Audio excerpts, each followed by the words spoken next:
On en vient au contexte de tension à présent sécuritaire en Israël qui est également lié au calendrier avec ce soir la nuit la plus sainte de l'islam. Direction la vieille ville de Jérusalem. Et vous êtes porte de Damas, Pierre Clochendler. On vous retrouve, Pierre, bonjour. Laylat al-Qadr, la nuit du destin. Quelle est d'abord l'atmosphère autour de vous?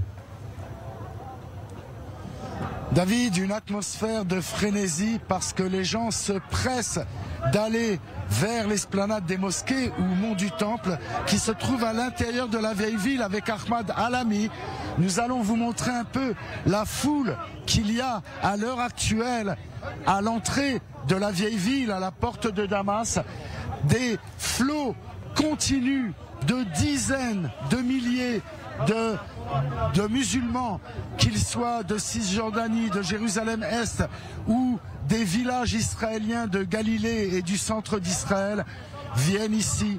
Des centaines de bus déversent les passagers ici et ceux-ci se rendent maintenant vers l'esplanade des mosquées à l'intérieur de l'enceinte de la vieille ville pour y passer une nuit de prière et d'introspection.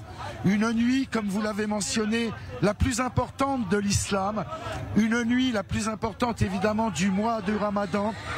On dit que cette nuit-là, vaut à 1000 mois de pratiques religieuses.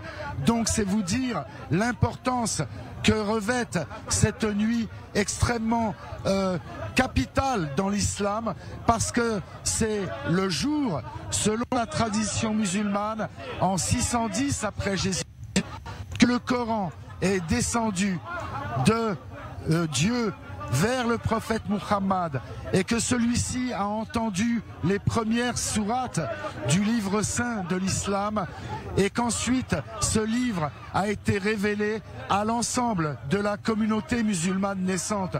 Donc c'est vous dire que cette nuit est extrêmement importante et notamment qu'il y aura des dizaines de milliers, voire peut-être plus de 100 000 personnes sur l'esplanade des mosquées ou mont du Temple pour toute la nuit.